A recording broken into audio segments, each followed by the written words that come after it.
넷플릭스가 사랑하는 감독 데이비드 핀처의 작정하고 만든 연쇄살인범 인터뷰 모음집 마인드헌터 리뷰입니다. It's to be mine. If you don't like it, go back to your bedwetting. That is not our goal. Yet.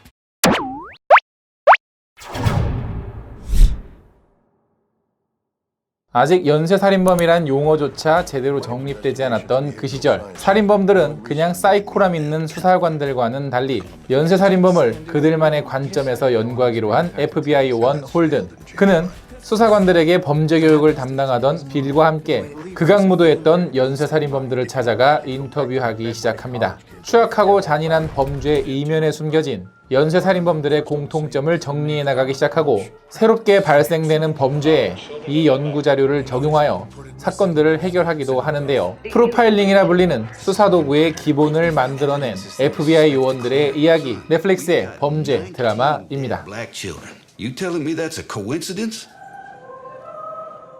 안녕하세요. 같이 영화 보는 남자 엉쭈입니다. 오늘은 같이 미드 보는 남자로 돌아왔는데요. 아마 드라마 리뷰는 컨텐츠로는 처음인 것 같아요. 지금 제 채널에 영상만 거의 수백 개의 영화 리뷰가 있는데 이제서야 드라마를 합니다. 드라마 리뷰는 쉽지 않은 게 일단 편수가 길잖아요.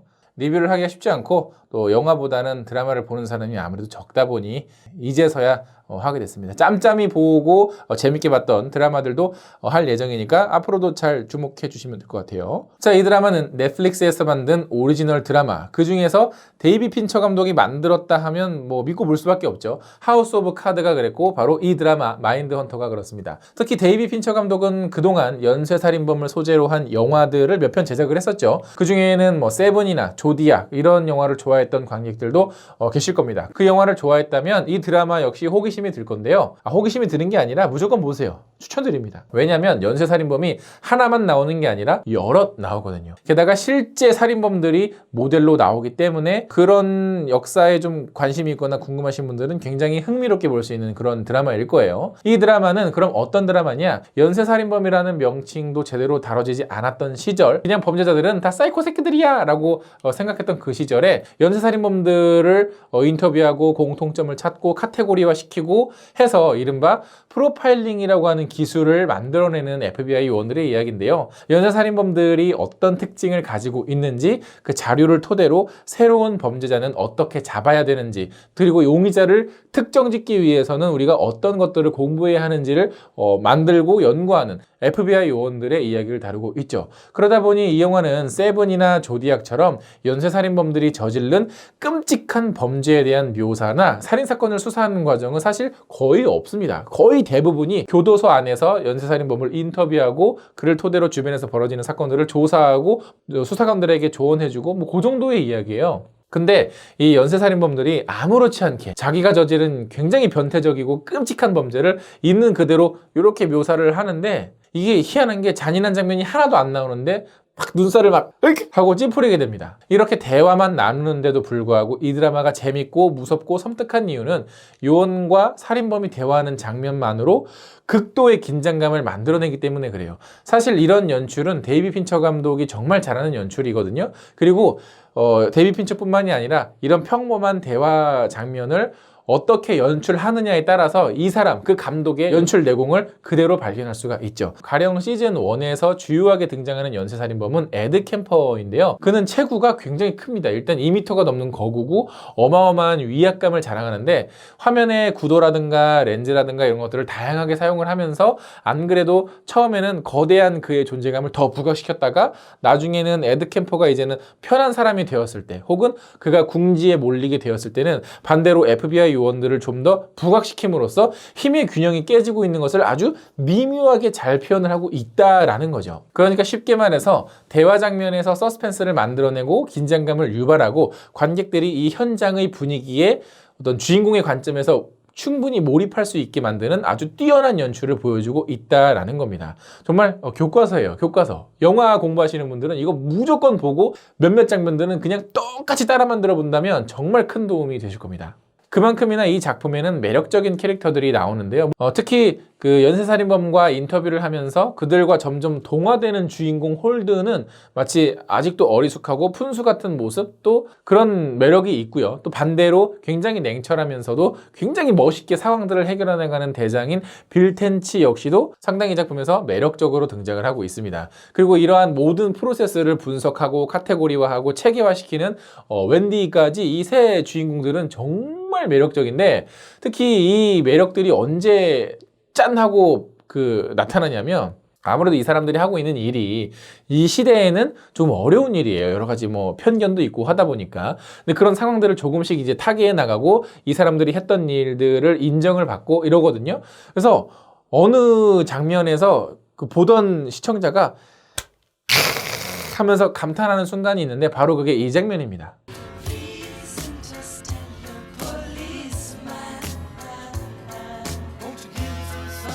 아, 이게 뭐라고? 이게 뭐 별 대단한 거? 그냥 엘리베이터 타고 그냥 하는 게 단데요? 근데 이거는 드라마 보신 분들은 이 미소가 어떤 쾌감을 주는지 아실 거예요. 왜냐면 데이비 핀처의 작품에서 캐릭터들은 절제된 모습들을 많이 선보입니다. 뭐 하오카도 그랬고요. 뭐 이 드라마는 더해요. 뭐 절제미의 끝판왕이야. 뭐 하다못해 하오카에서는 주인공들이 막 불같이 화라도 내지, 여기선 그런 것도 없어요.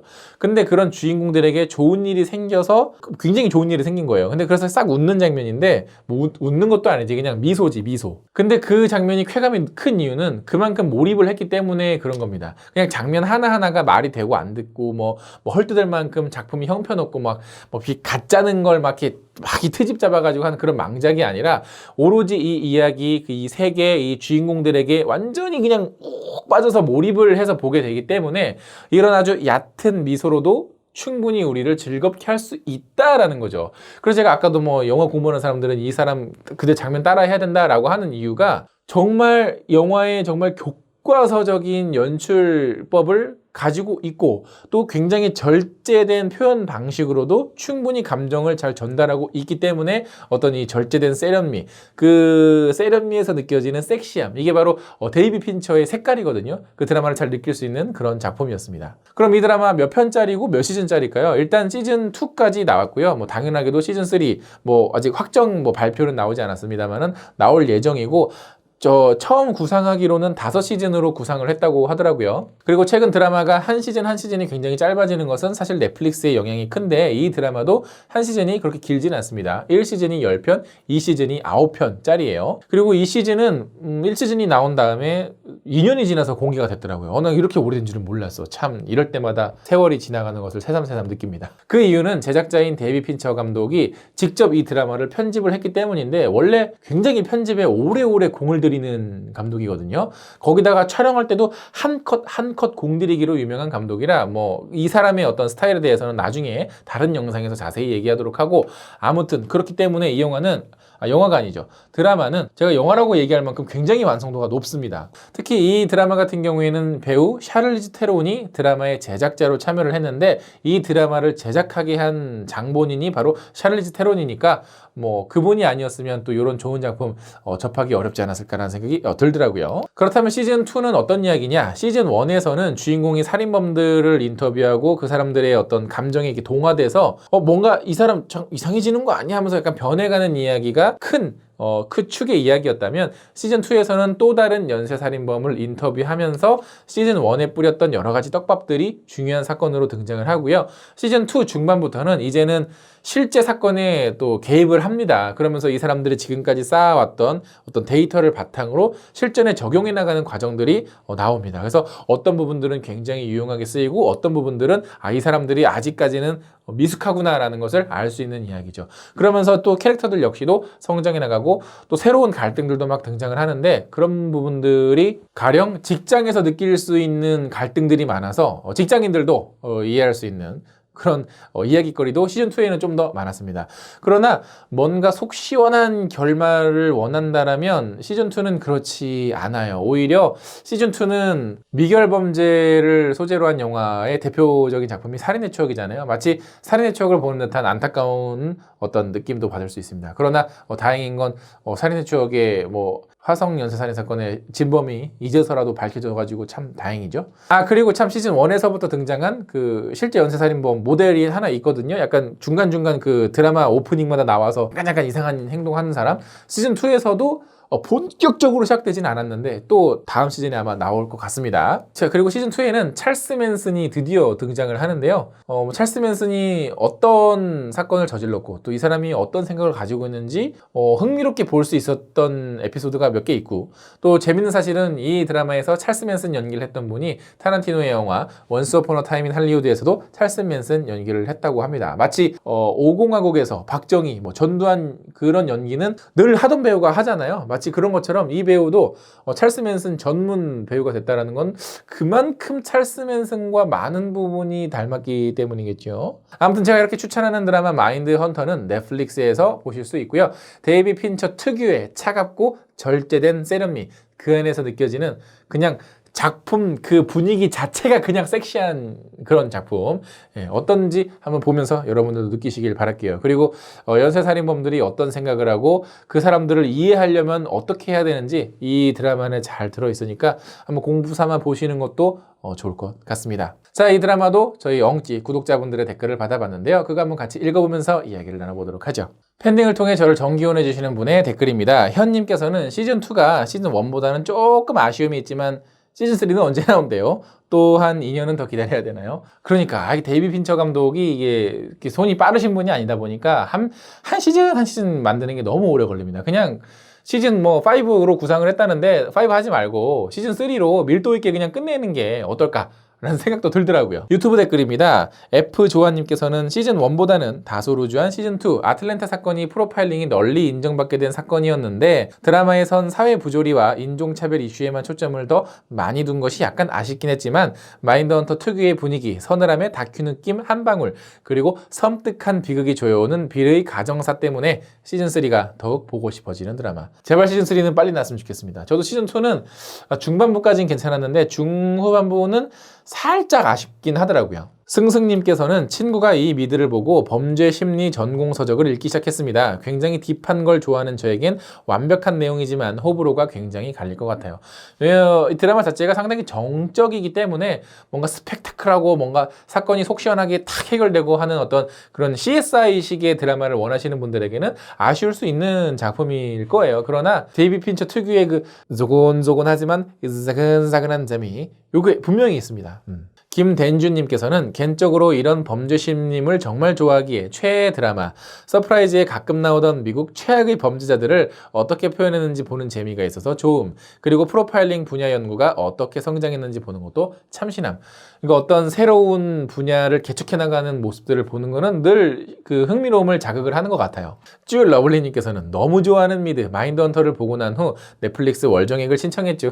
근데 시즌2가 너무 늦게 나왔다는, 이게 넷플릭스의 어떤 장사 방식인 것 같습니다. 먹자님께서는 미국에는 왜 이렇게 연쇄살인마가 많을까요? 연쇄살인마는 어느 나라에도 많습니다. 우리나라에도 사실 많고요. 다만 미국 같은 경우에는 워낙에 이제 그 살인 사건의 방식 자체가 끔찍하고 막 정말 상상을 초월하는 범죄들이 너무 많았고, 어떤 스케일도 일단 컸어요. 한두 명, 두세 사람 막 죽인 정도가 아니라 막 진짜 십수명, 7, 8명 죽인 거는 기본인 연쇄살인범들. 그러니까 그 분야에서 나름 스케일이 남다른 범죄들이 많았어서 아마 그래서 유명하다고 느끼는 연쇄살인범들이 많은 게 아닐까 싶어요.